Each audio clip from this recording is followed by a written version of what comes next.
Civics नाम का एक सब्जेक्ट होता है जी। जो या तो ऑप्शनल होता है हाँ। या तो किसी कोने में फेंका होता है। साल में ना हिस्ट्री का सर उसकी एक क्लास लेता है। हाँ। भाई साहब, हमने फ्रीडम स्ट्रगल क्यों किया था? ताकि देश हम चला सके। अब our democracy was supposed to be, क्या था वो, by the people for the people हाँ। Of the people. उसका सीक्वेंस मुझे नहीं पता हाँ। है, पर ओशो सही कहता है। Okay. हमने एक ऐसी सिस्टम नहीं है, मेरा डायलॉग नहीं है, हाँ। वरना पहले बता रहा हूँ, ओशो ने कहा हुआ है। हाँ। The problem in democracy is it is by the people, for the people, of the people, but we forget the fact that people are retarded. And why they are retarded? Because we put the main subject side में। हम sports का जो lecture होता है ना, sports quota PT का जो period होता है, जैसे एग्जाम पास आते हैं वो मैथ्स फिजिक्स केमिस्ट्री जिसका भी पोर्शन अधूरा है उनको देते हैं, और फिर सोचते हैं ओलंपिक में हमारे पास मेडल नहीं आते। ठीक है। म्यूजिक जो ऐसा सब्जेक्ट होता है वो जरूरी नहीं है। I know so many talented people in the field of music जिन्होंने 10th के एग्जाम के लिए एक साल के लिए वो म्यूजिक छोड़ा, मार्क्स अच्छे मिलने के बाद 11th 12th में गए, फिर हाथ छूट गया और छोड़ ही दिया। बिल्कुल। आर्ट्स जो है ना, उसको जब तुम लीस्ट प्रायोरिटी देते हो, अच्छे मार्क्स पढ़े तो साइंस, ठीक ठाक पढ़े बीच में हो तो बीकॉम करो, कुछ भी ना हो तो आर्ट्स पढ़ो, क्योंकि आर्ट्स इजी होता है। When you give least important to the arts, you have a society of people जो जिन्हें स्किल्स बहुत होती है मगर वो सोसाइटी कहीं प्रॉस्पर नहीं कर पाती। और मैं एक एग्जांपल देता हूं, फिर यही देखिए पर्सनल ओपिनियन है, किसी को क्या भी लगे। जब जूइश लोग जो कुछ बचे थे जी in the concentration camp, they were asked what do you think about what went wrong in Germany. Hitler अकेला कुछ नहीं कर सकता, याद रखना। You blame that 1%, but 1% was not, one single person can not change entire. Right. आपने उसकी ideology accept करी। Yes, there was a much bigger problem which he has said. He said जिन लोगों ने हमें जेल में डाला था, वो जेल जिन्होंने बनाए थे, they were the finest architects. Everyone involved in our torture or in our killings or in our misery was finest in that skill. एक ही चीज बताना भूल गए, ह्यूमैनिटी सिखाना भूल गए, बाकी सब सिखाया। कंसेंट, ह्यूमैनिटी, ये जो वैल्यूज ये कहां से आती है? ये उस सिविक्स से आती है जिसको हमने सबसे लीस्ट इंपॉर्टेंट सब्जेक्ट बना के रखा है। ये नॉट इवन बॉदर्ड। आप किसी भी बच्चे को उठाओ, उसको पूछो कि मान के चलो कोई अच्छा एजुकेटेड लड़का है, उसको आप पूछो कि भाई साहब गाड़ी इतने डिग्री में बेंड होगी तो वो कितने देर तक गिर जाएगी, वो जवाब दे पाएगा शायद। उसको पूछो मामलेदार की ड्यूटीज क्या है, वो बोलेगा मामलेदार ये तो मुझे नहीं पता। ये डेजिग्नेशन कौन सी है? You ask him राज्यसभा और लोकसभा में डिफरेंस क्या है, वो बोलेगा यार ये कहाँ जरूरी है। और आजकल ऐसे सोशल एक्सपेरिमेंट कर नहीं रहे लोग। हाँ, बाहर जाके पूछ रहे हैं आपसे, मतलब बेसिक से सवाल पूछ रहे हैं। Civics has become least important subject। और एक इसमें in addition की मजे की बात ये कि इस देश को चलाने वाले जो टॉप अथॉरिटीज हैं, हाँ, उनमें आर्ट्स वाले लोग ज्यादा हैं। टू बी प्रिसाइज मैं बात कर रहा हूँ इस देश के आईएएस और आईपीएस ऑफिसर्स के बारे में।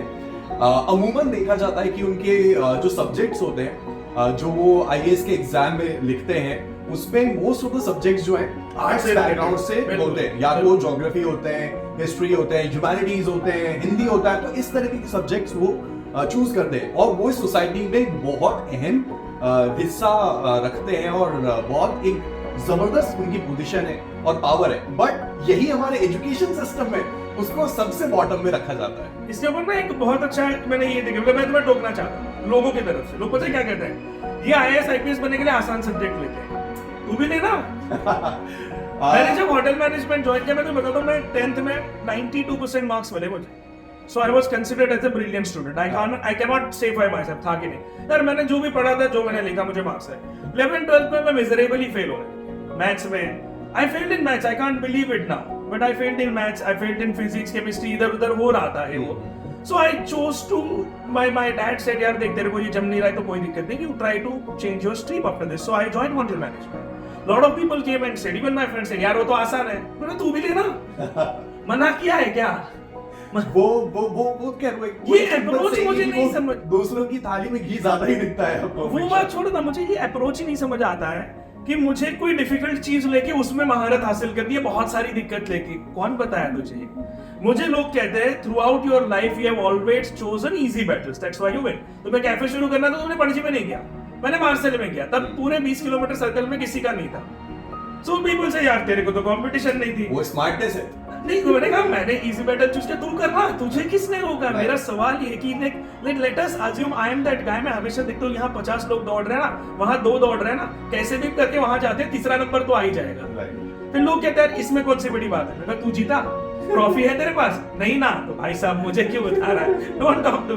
तो ये गलत फहमी है, ये हमें जो नहीं जमता है उसमें महारत हासिल करनी है। यार जिंदगी में ऐसा कहीं नहीं लिखा है, nobody has told you that. तुम्हें कोई एक चीज अच्छे से आती है ना, उसमें किंग बन जा बस, और कुछ नहीं चाहिए, बाकी चीजों की जरूरत ही नहीं है। जैसे मैं कहता हूँ एक लड़का है उसे फ्लूट बजाना आता है, भाई सीख ले, तो उसको जी जान लगा के सीख ले। और ये मत समझ कि मैं सीखूंगा तो पहले दिन मुझे सक्सेस मिलेगा, वो तो किसी को भी नहीं मिलता है। इसके ऊपर ना मैं एक स्पेसिफिक छोटी बात बताना चाह रहा हूँ। You open your Instagram, Facebook और anything, there is a narrative going on where you should become a successful guy by 30, and what is success? You should have car, you should have passive income.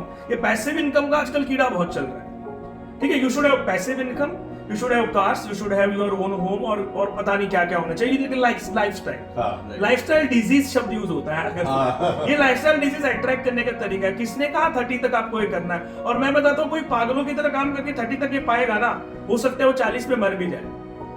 Godfather जो है movie देखी होगी, उसके आगे और एक part है, not movie की बात नहीं कर रहा, थोड़ा सा साइड में जाके ओमेरता नाम का भी लिखा है किताब, वही उसमें मारियो पुजो ने, उसमें एक लाइन है, उसमें मतलब एक डिफरेंट कहानी है वो पूरी की पूरी। अगर तूने गॉडफादर देखी तो उसमें छोटा सा हिस्सा है जहाँ पे माइकल जो है उसका बेटा जो है वो मर्डर करता है, उसके बाद वो सिसिली चला जाता है और उसके बाद मूवी में वो वापस आ जाता है। तो उसने सिसिली में 1 साल क्या किया, इसके ऊपर ये लिखी हुई है कहानी। तो वो बेसिकली सिसिली में जाता है, वहां पे जो कुछ भी होता है कहानी वो आके अपने बाप को बताता है, कहता है कि हमें उनकी मदद करनी चाहिए।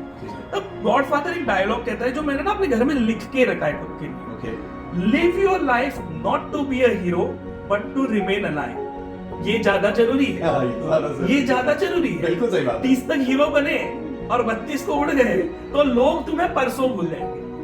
तो जो चीजों के पीछे तुम दौड़ रहे हो ना, मैं तो ये कहता हूँ इंसान को एक बात नहीं पता है, वो इतना सब ले जाने के सपने देखता है, जब तुम मर जाते हो ना, मरने के 10 मिनट बाद तुम नाम तक नहीं होता है। पता है क्यों? क्योंकि मैं तुम्हें एग्जांपल देता हूँ, अगर कोई मरा होता है ना किसी घर में तो तुम उसका नाम नहीं पूछते, तुमको तो बॉडी का इंसान का नाम तक 10 मिनट के अंदर चला जाता है। भगवान जाने कौन से तीर गाड़ने के और कौन से सपने पूरे करने के पीछे लोग दौड़ रहे हैं। ये प्रॉब्लम है, और इसको भी मैं एजुकेशन सिस्टम को ब्लेम करूंगा, क्यों ना करूं? क्या बताया जाता है तुम्हें पहले से? और मैं जब एजुकेशन सिस्टम कहता हूं तो please take a note, system में पेरेंट्स भी आते हैं, राइट, स्कूल भी आता है, सोसाइटी भी आती है, और मैं, तू और हम सब भी आते हैं। We can not point finger at one person, क्योंकि 4 हमारी तरफ होते हैं। अगर 4 हमारी तरफ नहीं होते, 3 होते हैं, एक सोसाइटी की तरफ होता है। तो बात ये है ना, एक सक्सेस की तो अजीब डेफिनेशन बनाई गई है कि यार इतना पगार चाहिए, ऐसी गाड़ियां चाहिए, मेरे मल्टीपल बिजनेस चाहिए, मेरा ये चाहिए, मेरा वो चाहिए, मेरा सब चाहिए चाहिए चाहिए चाहिए, और वो चाहिए कभी खत्म नहीं होता है। बॉब मार्ले का एग्जांपल देता हूँ, बहुत लोगों का वो फेवरेट है आजकल, ओके, डिफरेंट रीजंस, किसी भी वजह से, मगर उसकी बात जो थी वो बहुत अच्छी थी। उसको एक बार पूछा गया, क्या तुम अमीर आदमी हो, आर यू रिच? उसने उल्टा सवाल पूछा कि रिच का मतलब क्या है? तो उन्होंने कहा क्या तुम्हारे पास बहुत पैसे हैं? उसने कहा बहुत का मतलब क्या है? 1 करोड़, उससे भी तो बहुत होते हैं, 10 उससे भी ज्यादा बहुत होते हैं। तो बहुत का क्या है? बहुत को कुछ अंत नहीं है। तो तू कितना भी ले ले, अगर मैं उससे आगे का नंबर लूं तो उससे तेरा कम ही है, और उसका पीछे का लो तो ज्यादा ही है। ग्लास आधा भरा है या आधा एम्प्टी है, ये तेरे हाथ में। बस वो कुछ मेरे जैसे लोग होते हैं, नींबू पी लेते हैं, उसमें नमक शक्कर डाल दो, उसको भी बेच देते हैं। ये मार्केटिंग होता है। राइट। अच्छा, वेल, बात कर रहे थे हम स्मार्ट क्लासरूम्स के बारे में, तो क्या चेंज आना चाहिए उस बारे में कुछ बताइए। बिल्कुल, जो मुझे ये सही नहीं लगा। क्लासरूम्स को स्मार्ट बनाना जरूरी है या फिर वो फैकल्टीज, वो टीचर्स को स्मार्ट बनाना जरूरी है? हाँ, वे ऑफ टीचिंग ये जरूरी है। देखो, मुझे एक बात बताओ, अगर मुझे 1+1 सिखाना है ना तुम्हें, I can teach to you in 10 ways. मैं 2 उंगलियां का यूज करता हूँ 1+1। वरना मैं कहता हूँ सारा मुझे एक ब्लैक बोर्ड और चौक चाहिए, या फिर मैं कहता हूँ मार्केट जा 2 एप्पल लेके आ, क्योंकि मैं 1 एप्पल और 1 एप्पल गिनाऊंगा। या फिर मैं ये कहता हूँ 2 हार्ले डेविडसन से लेके आ, ये और ये गिनाता हूँ। तू कौन सी सिस्टम एक्सेप्ट करेगा? तू बोलेगा बेटा हाथी से, क्योंकि पैसे तू भर रहा है ना। अब यही हुआ है। पहले के जमाने में टीचर एक ब्लैक बोर्ड पे सिखाता था, अब वो क्लासरूम स्मार्ट करने के चक्कर में वही चीज सिखा रहे हैं। जब मैं एज अ पेरेंट मान के चलो 1+1 बोर्ड पे सीख पाया हूं, तो मेरे बच्चे को वही सिखाने के लिए दुगना पैसा देके मैं क्या, यानी कि are you accepting that your kids are have lower IQ than you? Are you accepting it? I don't think so. यार ये पूरी जो सिस्टम है ना, वो मेरे सर के बाहर है। मैं कुछ नहीं कह सकता। मेरा इतना ही कहना है कि टीचर्स को 50 एड्स लेके सिखाना आना नहीं चाहिए, और टीचर्स का काम सब सिखाना भी जरूरी नहीं है। मैं तुम्हें एक एग्जांपल देता हूँ। जब मैं IHM में था तो मेरे सर ने मेरे से एक बहुत अच्छी बात की थी, मेरे पूरे बैच से, ठीक है। सर ने ये कहा था कि यार देखो, तुम्हें अगर ये लगेगा ना कि ये क्लास में मैं तुम्हें ये सारी रेसिपीज एक एक बना के दिखाऊंगा, तो you have a big misunderstanding. ये जो कॉलेज है ना, वहाँ तुम लोग का जो स्टैंडर्ड है ना, और तुम्हारी जो आइडियोलॉजी है, वो कैसे बताता हूँ। वो फ्रेशर पार्टी में जो लड़की दिखी थी, उसका इंस्टा आईडी, उसका व्हाट्सएप नंबर भी तुम में से कुछ लोग अब तक निकाल पाए होंगे। तो क्या 6 रेसिपी इंटरनेट से ढूंढना ज्यादा डिफिकल्ट नहीं है? And believe me, this is the right approach to teach. तुम डिश बनाओ, क्या गलत हुआ है वो मैं बताऊं, मगर मैं तुम्हें स्पून फेड नहीं करूंगा, क्योंकि जिंदगी में कभी भी कोई भी रेसिपी तुम्हें आके स्पून फेड नहीं कर सकता। कल मुझे कोई आइटम बनाना तो कोई आके नहीं सिखाएगा। I need to watch 4-5 videos, I need to make out my own way, I have to do it, and then what sir taught us was how to जज इट। That was important. तो मैं जहां भी lecture देने जाता हूं, I have given more than 80 so far. Let me tell you, not a single time I come home without listening to at least 1 person telling me, sir मेरा आपने ना आंख खोल दी, ये मेरा नजरिया ही आपने बदल दिया, मेरी सोच बदल। मैं ये नहीं कहूंगा कि सबके सब बदलेंगे, एक बदला ना तो भी 80 बदल गए होंगे अब तक। अगर करता ही नहीं तो 0 होता। 80 is way bigger than 0। ये बात है मेरी। तो क्या है ना, नजरिया बदलना जरूरी है। टीचर का काम स्पून फेड करना नहीं। मैं क्या करता हूँ, बाकी टीचर से मेरे में क्या फर्क है, मैं कहता हूँ मैं उस लड़के को इंपॉर्टेंस दिखाता हूँ, रास्ता दिखाता हूँ, चलना उसे है। तुम अगर हाथ लेके जाओगे, जहां तक तुम जा रहे हो वहीं तक वो आएगा। Right. You know, I don't want to teach you what Pythagoras theorem is. I want to put you in an example। मैं तुम्हें क्वेश्चन दूंगा, यार मुझे यहाँ से वहां जाना है, तुझे यहाँ से यहाँ जाना है, उसे यहाँ से जाना है, कौन पहले पहुंचेगा? And then he will ask, यार इसको पता करने का कोई तरीका नहीं है वो Pythagoras theorem। Right. If you don't tell someone why he is learning that specific thing, बिल्कुल, he won't learn it। मैं खुद उसका बहुत इम्पोर्टेंट है, ये बहुत और इम्पोर्टेंट। यहाँ पे तो मैं स्क्रिप्चर्स में लेके जाता हूँ। एक अजीब बात बताता हूँ, शिव महिम्न स्तोत्र है, ओके, उसके बाद अथर्व शीर्ष है, ये जो गणपति जी की स्तुति है। तुम्हें पता है पहले के जमाने में जो स्तोत्र लिखते थे वो 2 पार्ट में आते थे। पहले में स्तोत्र रहता था और अगले में उसकी फलश्रुति होती थी, यानी कि उससे तुम्हें क्या लाभ होगा। देख ले, हर बार तू वो गा रहा है, उसका तू पठन कर रहा है, और उसका लाभ तुझे ऑन द स्पॉट पता चल रहा है। ये तरीका है सिखाने। That was a way in which they used to teach।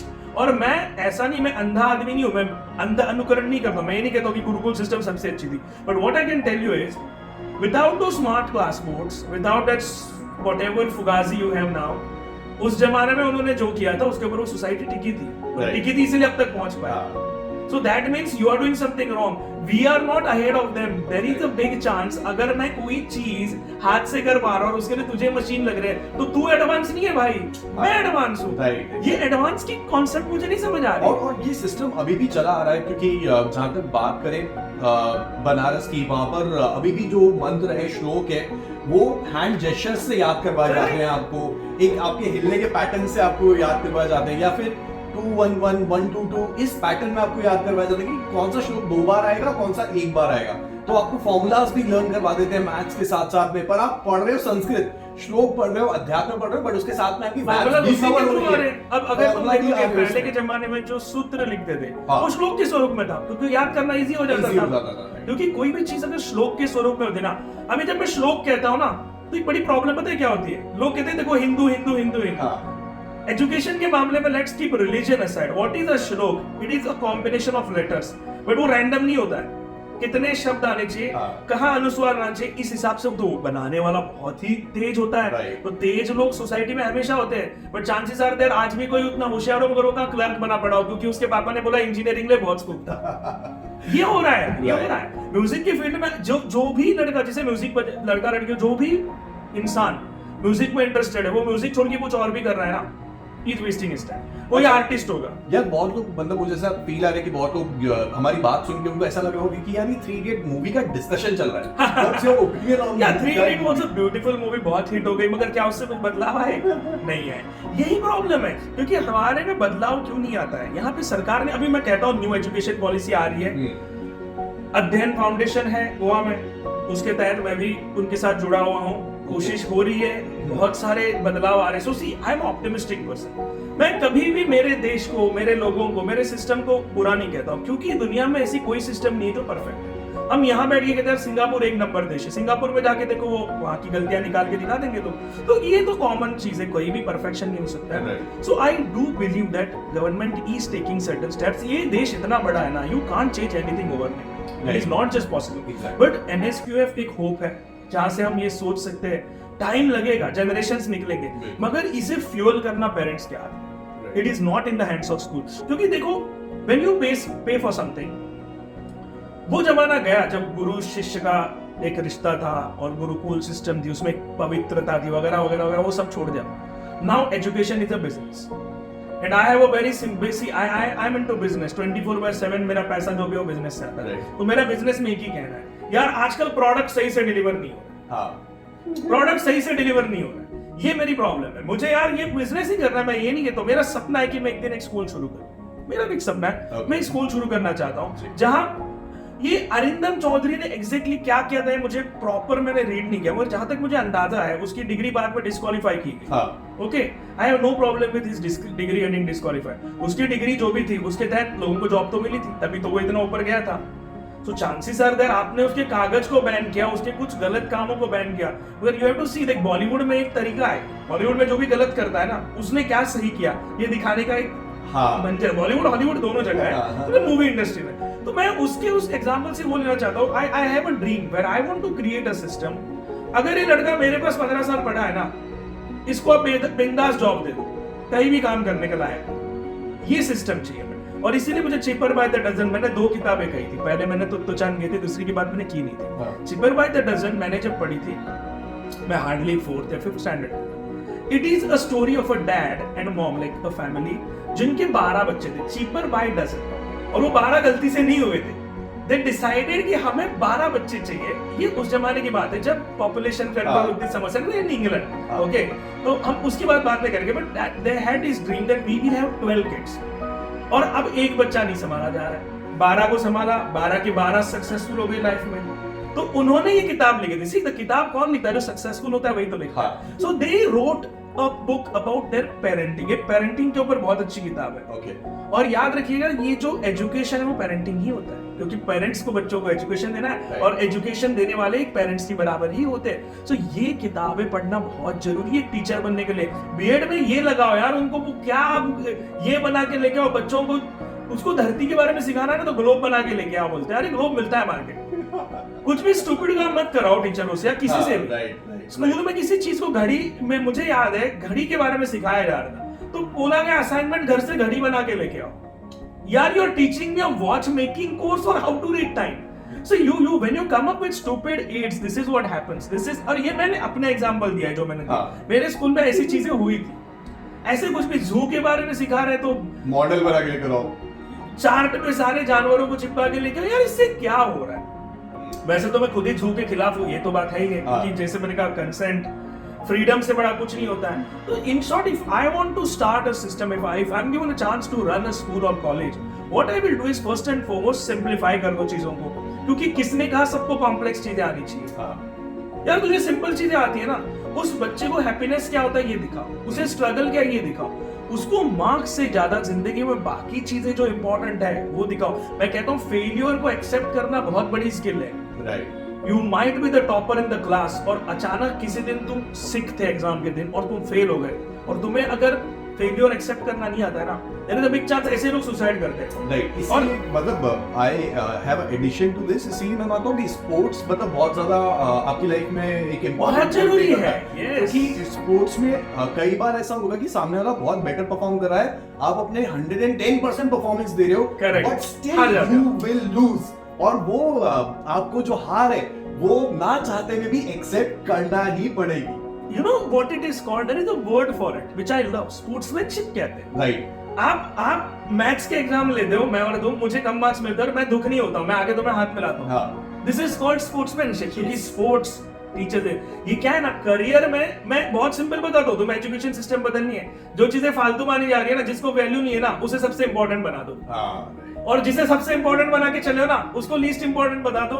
मैं तुम्हें ये कहता हूँ, चलो देश आज भी कोई बहुत बड़ी तरक्की नहीं कर रहा है, तब भी नहीं करेगा, मगर शायद ओलंपिक्स में ज्यादा मेडल्स आएंगे, शायद 4 लोग कम थूकेंगे रास्ते पे, क्योंकि आर्ट्स क्या दिखाता है तुम्हें ना, मैं आर्ट्स के बारे में जब कहता हूँ, आर्ट्स का मतलब जरूरी, लोगों को लगता है आर्ट्स नहीं ड्राइंग पेंटिंग और गाना बजाना, इसके आगे उन्हें आर्ट्स नहीं पता। ड्राइंग पेंटिंग गाना बजाना और क्या मतलब आर्ट्स के बारे में बताओ। मैं आर्टिस्ट हूँ तो लोग क्या बोलते हैं कि सबसे पहले अच्छा तुम पेंटिंग बनाते हो, नहीं फिर तुम गाना गाते हो, बजाते हो कुछ, इसके आगे जाके आर्ट्स क्या है इसके बारे में किसी को नहीं पता। मैं ये कहता हूँ कि आर्ट्स एक दृष्टि है।